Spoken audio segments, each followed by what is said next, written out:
RFM Matin, merci d'écouter le journal. En ouverture, la campagne de commercialisation de l'arachide à Kaolack, les associations de paysans très en colère contre les opérateurs privés. C'est cela, Babacar, elle dénonce le comportement des opérateurs privés. Ces derniers ont cédé une bonne partie de leurs graines d'arachide aux Chinois. La fédération craint une éventuelle rupture de semences pour la campagne prochaine. Ibrahim Gami. Le président de la Fédération des associations paysannes du bassin arachidier dénonce avec la dernière énergie le comportement des opérateurs. Les opérateurs sont en train d'acheter les graines par le canal de Sunewar ou de la Novasen. Ce sont ces structures qui les ont agréées pour les permettre d'être éligibles au niveau des banques. Mais quand ils prennent les graines, au lieu d'amener ces graines-là au niveau de Sunewar ou de Novasen, ils préfèrent servir aux Chinois.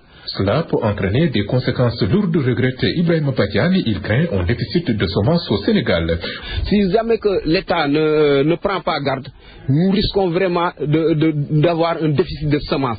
Et je crois bien que si c'était la Sinor qui récupérait ces graines, ce déficit de semences pouvait être donné par la Sinor.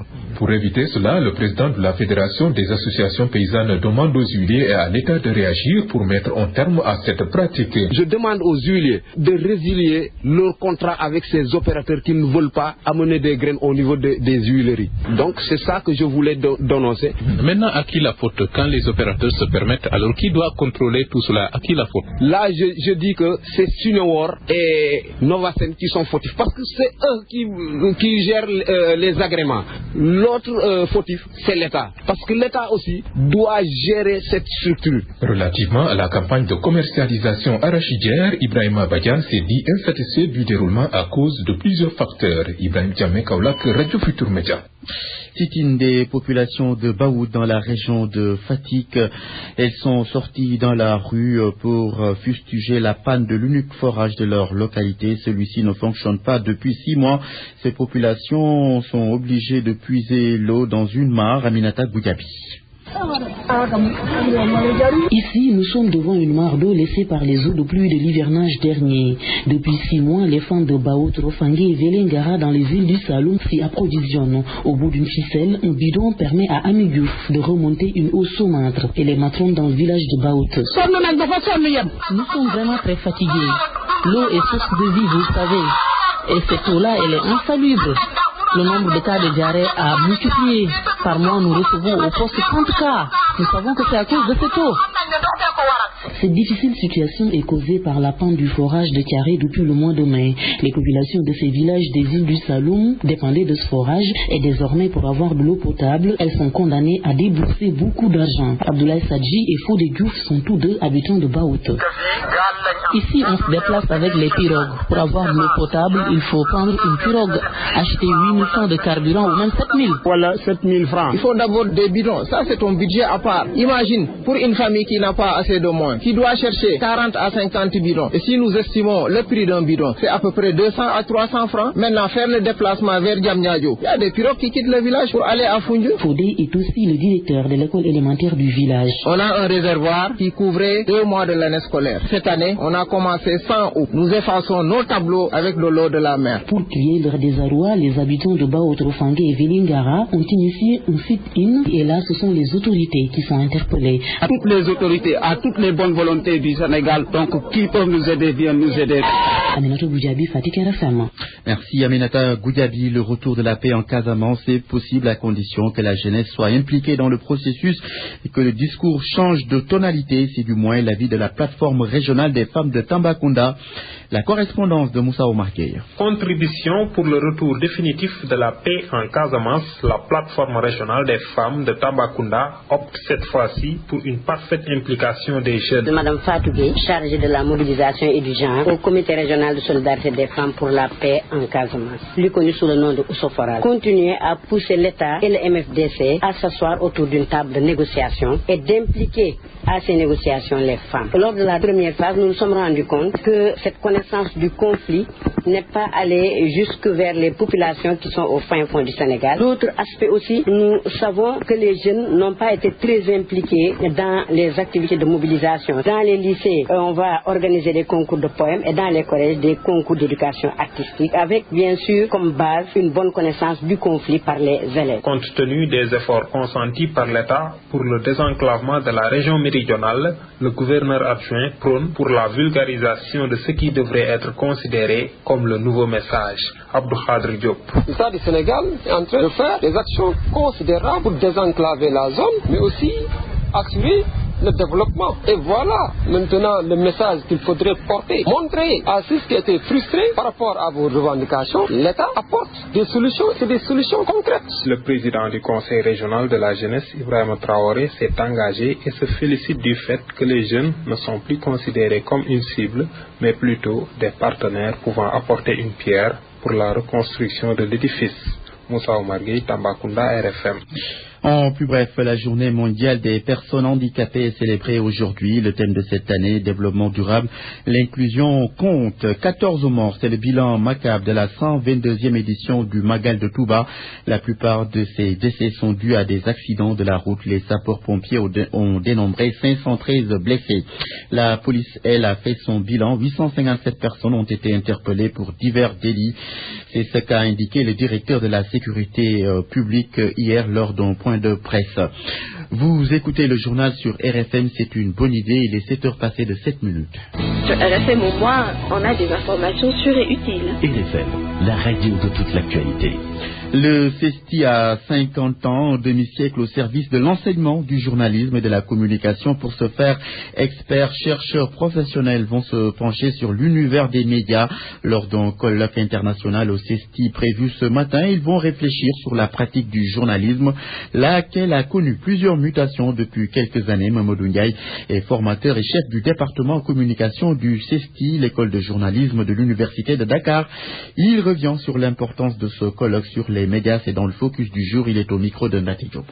Les raisons de cette manifestation, c'est d'abord le CESTI est une institution, un institut d'université rattaché à l'université Cheikh Anta Diop de Dakar. Donc nous menons des activités scientifiques, des activités de recherche, des activités d'enseignement, mais aussi et surtout des activités de formation professionnelle. Il est normal donc pour une institution de ce genre de commencer les festivités pour le cinquantenaire du CESTI en mettant en place un événement international, c'est-à-dire un colloque international qui réunit des sommités mondiales pour venir discuter à Dakar de l'avenir du journalisme. Les dérives journalistiques foisonnent. Beaucoup constatent que les médias relaient de fausses informations, ce que déplorent des étudiants en journalisme. Ils pointent du doigt le manque de formation de plusieurs journalistes. Midi Maramdiaï s'est rendu au Centre d'études des sciences et techniques de l'information. Reportage. Salimatou Dia et Sekouba Konaré, deux étudiants du Centre d'études des sciences et techniques de l'information, CESTI. Dans quelques semaines, ils vont recevoir leur diplôme de fin d'études. Autrement dit, ils seront aptes à exercer le métier de journaliste, un métier qui est sous le feu des critiques. La raison, souvent les informations véhiculées sont fausses, une situation qui met mal à l'aise des étudiants. On nous a appris que la fausse information, ça ne doit pas faire partie des principes du métier de journalisme. Pour nous, c'est la vérité, la vérification. On condamne cela, moi je le condamne, puisque le journalisme, ce n'est pas en fait de donner de fausses informations, sinon le journalisme n'aurait jamais existé. Donc je crois que l'information, elle doit être vérifiée avant qu'elle ne soit livrée, puisque rien ne sert à faire une course aux infos. Sani Moumini Seibou, un étudiant béninois au CESTI. Comme ses aînés, il condamne. Ce journaliste en devenir invite ses futurs confrères à respecter les principes de base. Et lorsque vous quittez l'école, il faut, dans le métier, apprendre aux gens à respecter un certain nombre de principes, parce que je pense qu'un journaliste est un agent social, et un agent social, il y a des principes pour pouvoir faire profiter à la société de ses compétences, de ses expertises. Pour Salimatou Dia, la formation est obligatoire. Moi, je pense qu'il devrait être humble et vraiment honnête en essayant de revenir à la base, c'est-à-dire revenir dans les écoles de journalisme, faire les bancs, répondre les cours et apprendre le b.a.-ba du métier. Pourtant, à l'école, l'on nous informe que les professeurs insistent beaucoup sur la question. Mais, une fois sur le terrain, les règles ne sont plus respectés. Migui Marandia, le traitement de l'information vu par les citoyens, beaucoup regrettent la tendance des médias à exagérer. Ils appellent à plus de professionnalisme. C'est un sujet d'Ousmane Gueye. Depuis longtemps, Ibrahima songe à bouder les revues de presse. À ses yeux, les journalistes font beaucoup d'exagération. Au lieu de dire 2, ils vont jusqu'à dire 3 ou bien 4. Ils ne parlent pas l'importance de ce qu'ils devraient dire, mais en fait, ils vont augmenter ou bien dire au plus de ce qu'ils devraient dire. Ça devrait être, l'État en tant que tel pourrait sortir un décret qui serait de faire une formation pour les journalistes avant qu'ils aillent exercer le métier. Je pense que c'est une question de formation. Ce jeune commerçant constate lui aussi qu'il y a parfois de l'exagération dans le traitement de l'information et souvent ça peut créer des problèmes. Des fois tu vois tes parents qui sont carrément bien en foot qui t'appellent, tu te dis donc il y a un problème qui est à l'université, il faut te méfier quoi. Vous voulez dire il arrive que les journalistes inventent ça? Bien sûr, des fois ils inventent. Des fois il y a des petits problèmes qu'on peut régler facilement, mais les journalistes parlent de ça, c'est pas bon quoi. Il faut qu'ils diminuent ça quoi, c'est mieux quoi. Comment? En faisant preuve de plus de professionnalisme. Il y va de leur crédibilité d'après cet étudiant rencontré à l'université Cheikh Anta Diop de Dakar. Je les exhorte à vérifier davantage les informations avant de les balancer parce qu'ils exercent un métier un peu sensible, tout le monde les écoute. J'aimerais que toutes les informations qu'ils nous donnent soient exactes, même si ce n'est pas exact de 100%, qu'il y ait une part de vérité importante qui nous permette de pouvoir cerner la vérité. Peut-être quand on fait des commentaires, de pouvoir dire la vérité concernant une situation quelconque. La vérité, rien que la vérité, c'est ce que demandent ces Sénégalais.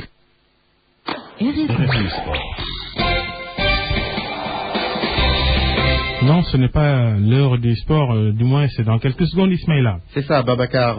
Nous allons donc, juste pour rappeler que le colloque international sur les médias se tient ce matin à l'hôtel Ndiambour et puis le marathon budgétaire qui continue à l'Assemblée nationale. Les séances plénières reprennent ce matin après la pause Magal. Le ministre du Tourisme et des Transports aériens sera face aux députés ce matin. Dans l'après-midi, ce sera au tour du ministre de la Justice.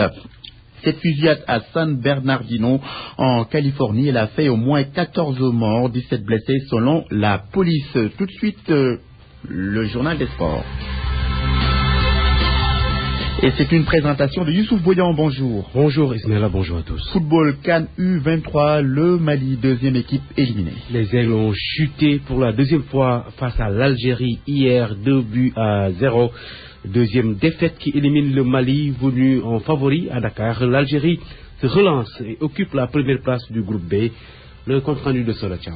Deuxième sortie, deuxième défaite pour les Maliens. Après le Nigeria, c'est l'Algérie qui prend le dessus sur les Maliens, 2-0. Pourtant, lors de la première période, les Maliens ont eu pas mal d'occasions, mais sans être concrétisés. Après l'heure de jeu, les Algériens ont eu raison sur les Maliens. Zinedine Ferhat, 72e, et Zakaria Draoui, 84e minute de jeu, ont permis à leur équipe d'obtenir sa première victoire de la compétition. Hier, André Schurman, l'entraîneur des Algériens, s'en réjouit et vise son prochain adversaire. Chaque fois qu'on avait le ballon, on a essayé de jouer, mais c'était pas facile parce qu'ils étaient très agressifs sur le porteur du ballon. Puis il y a eu beaucoup de longs ballons. Aujourd'hui, c'est le Nigeria qui m'intéresse. Et on prendra aussi l'analyse de ce match sérieusement. Le Mali, qui espérait se relancer, se voit ainsi éliminé de la course. Mais selon le coach adjoint, il compte terminer en beauté la CAN U23. Idrissa Koulibaly. C'est une très très grosse déception quand nous nourrissons vraiment la ferme volonté d'aller aux Jeux Olympiques. Et comme je vous ai dit, tout se passe sur le terrain. Je pense que ce tournoi ne nous a pas reçus. Et c'est décevant, mais on ne baisse pas les bras pour autant. Le football va toujours continuer au Mali. 2-0, le résultat final. Une victoire qui permet aux Algériens de se relancer avec 4 points au compteur et 0 pour le Mali qui pense sauver l'honneur lors du 3e et dernier match de poule face à l'Égypte. Sodacham, Stade Caroline Faye, Radio Futur Média. Le Mali éliminé dans l'autre match du groupe B. Le Nigeria a raté l'occasion de se mettre à l'abri. Les Super Eagles ont été accrochés par l'Égypte, 2 buts partout. Compte rendu de match, Abdou Diop Junior. Il n'y a pas eu de round d'observation. Les deux équipes ont tout de suite déroulé le jeu anglo-saxon qu'on leur connaît, vif, technique et plutôt réaliste. Après quelques occasions de part et d'autre, avec une meilleure maîtrise, les Green Eagles obtiennent le penalty. La faute du capitaine Rami Ghanéen Hicham Abdelaziz Mustafa permet à Peter Etobé d'ouvrir le score à la 20e. Il lui a fallu 10 minutes pour récidiver suite à un autre penalty, cette fois pour une faute commise par Gamal Mohamed Ani. La tension monte. L'arbitre camerounais Antoine Max de Padoue subit une forte pression de la part du banc et des joueurs égyptiens. Sans broncher, bien sûr, jusqu'à la pause. Mais juste après la reprise, le monstre se réveille, 47e. Ramadan Ahmed réduit le score avant que Mamdouh El Sayed ne remette les pendules à l'heure 4 minutes plus tard. Les Pharaons reviennent complètement dans le match et multiplient les occasions. Ils vont même prendre le contrôle de la rencontre grâce à un milieu de terrain dense et technique, ainsi qu'une attaque rapide. Tout cela n'aura pas changé l'issue du match. Nigérians et Égyptiens se quittent avec un score de parité et restent toutes dans la course avec respectivement 4 et 2 points. Dans cette poule B, seul le Mali, défait plus tôt par l'Algérie 0-2, est éliminé. La 3e journée nous réserve des rencontres capitales, Algérie-Nigeria et Égypte-Mali. Le Mali qui souhaite sortir par la grande porte. Abdou Diouf Junior Bour, Radio Futur Média. Le groupe B donc a un nouveau leader, l'Algérie avec 4 points plus 2, le Nigeria est 2e, 4 points plus 1, l'Égypte 3e avec 2 points, le Mali est éliminé. Les 3 autres équipes vont se disputer le dernier ticket dans ce groupe. Abdou Diouf l'a dit, c'est samedi à 17h au stade Caroline Faye, Égypte-Mali à la même heure à Léopold Sédar Senghor, Algérie-Nigeria. Dans le groupe A, Youssouf, il ne reste qu'un seul ticket à jouer. Le premier a été pris par le Sénégal, qualifié pour les demi-finales. Le second se dispute entre l'Afrique du Sud, 3 points, et la Tunisie, 3 points aussi. Les deux équipes s'affrontent demain, vendredi à 17h au stade Caroline Faye de Mbour. L'autre rencontre sans grand enjeu oppose à la même heure au stade Léopold Sédar Senghor le Sénégal à la Zambie, déjà éliminé. En Europe, il y a quelques matchs hier. Oui, en France, on a joué la 6e journée de Ligue 1. 3e victoire seulement pour Lille face à Saint-Etienne, 1-0. En Angleterre, Coupe de la Ligue, Southampton battu à domicile, largement battu par Liverpool, 6-1. L'unique but des Saints a été marqué par Sadio Mané. Du côté de Liverpool, doublé de Sturridge et triplé d'Origi. En Espagne, Coupe du Roi, 16e de finale. Le Real Madrid a dominé Cadix par 3-1. À noter le doublé d'Isco. Et puis, tirs et chasse, 12e championnat d'Afrique, le Sénégal décroche 2 médailles de bronze. La première est l'œuvre de l'équipe nationale féminine composée de Mammarem Fall, de Fatou Sek et Sinagnan, qui a perdu en individuel sa finale de bronze face à une Égyptienne. L'équipe masculine a aussi décroché le bronze au 10 mètres air comprimé.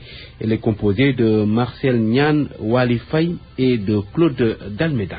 Merci Youssouf Bodian. En lieu et place donc du dossier des sports, nous vous proposons un reportage sur le sida et nous faisons le point à Kolda. Cette pandémie est très préoccupante dans la région. Le taux de prévalence est de 2,4% là-bas. D'ailleurs, 14 personnes sont décédées du VIH-Sida durant ces 3 premiers trimestres à Kolda. Le reportage de Abdoulaye Gallo, notre correspondant permanent.